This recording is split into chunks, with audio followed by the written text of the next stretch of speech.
Veliki pozdrav ljudi i dobrodošli u novi video. Kao što vidite, po samom naslovu završio se i taj Yu-Gi-Oh! Reigns, pa je red da obradimo pregled i za to. Sam serijal se završio na 120. epizodi, možda čak i premalo s obzirom koliko je Yu-Gi-Oh! Franšiza obimna i sa činjenicom da jednostavno samu priču nisu ispričali do kraja. Ali moguće je da će biti neki crossover kao neka najava zbog te čuvene zadnje scene unutar ovog serijala. Ili ona jednostavno tu da nam pokaže taj život posle smrti u toj virtualnoj stvarnosti. No nebitno, u suštini, ako naslov ostane ovakav kako jeste, bez nekog crossovera ili filma, bit će dosta nedorečen, kao što se desilo recimo i sa Yu-Gi-Oh! Duel Monsterom. Šta smo to dobili ovim Yu-Gi-Oh! Serijalom? Pod broj 1 i po meni najvažnije, najbolju mehaniku prizivanja unutar čitave franšize, a to je link prizivanje koje je jednostavno previše fair što se tiče ekonomije. Koliko daš, toliko i dobiješ. Dalje, imamo zrelije teme obrađene, što dosta posjeća na 5DS, znači nije samo igranje karata i ti turniri u glavnom fokusu, imamo solidnu postavljenu pozadinsku priču, gdje jednostavno svaki duel zapravo ima smisla i solidno postavljene likove. Doduše, par likova se vremenom zagubi ili jednostavno tu su samo da bi gubili mečeve i popunili taj screen time, kao u svakom Yu-Gi-Oh! Serijalu.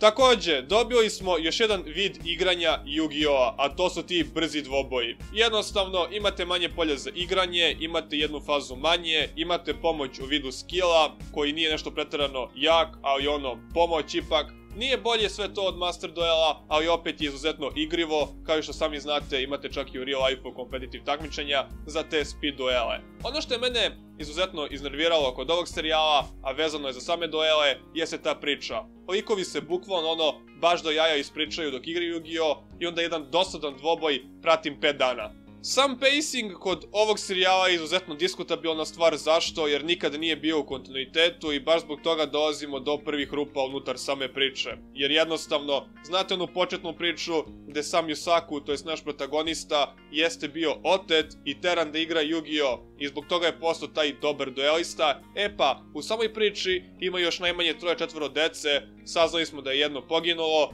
ostao je znamo samo imena, ali čudo da oni nikad nisu došli do izražaja, to jest nisu se ni pojavili i prezentovali taj neverovatan način igranja Yu-Gi-Oh! Ovaj serijal ima potencijal da bude najbolji Yu-Gi-Oh! Serijal ikada, ali te sezone su jednostavno uništile to, pogotovo ta treća. Imali ste tu solidnu posljednju priču koju sam prvenstveno spomenuo na početku, gdje jednostavno imate Yusakua koji je zapravo lik koji se bori protiv tog internet kriminala i jednostavno on živi u toj virtualnoj realnosti kao taj duelista, a u stvarnom životu on je jednostavno obični student. I onda imate ta neka preplitanja, to me dosta podsjetilo recimo na Spidermana, kao kad imate podeljenu ulogu, Peter Parker i Spiderman. Sam serijal se na kraju previše zbrzao, rekoh već, pa smo dobili taj prost prikaz ljudi kao predatora i jednostavno sva ostale živa bića su nula u poređenju s nama, pa dobijamo i tu veštačku inteligenciju, koja je inače naša kreacija, ali opet može predstavljati problem ljudima u budućnosti, jer jednostavno svaki oblik života želi da nadjača drugi i da bude na tom vrhu, što je logično.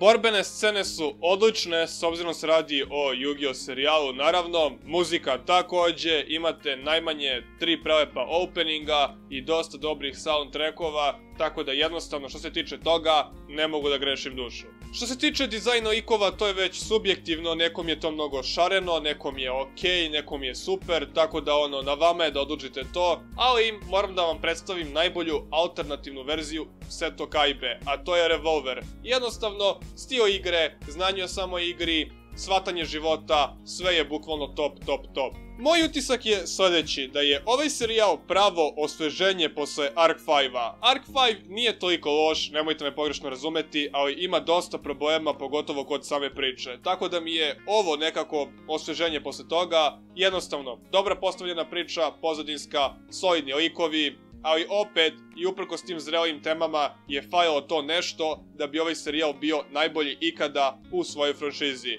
Tako da od mene ocena što se tiče Yu-Gi-Oh! Serijala 7 od 10, a mi se vidimo u nekom sljedećem klipu. Do tad, veliki pozdrav!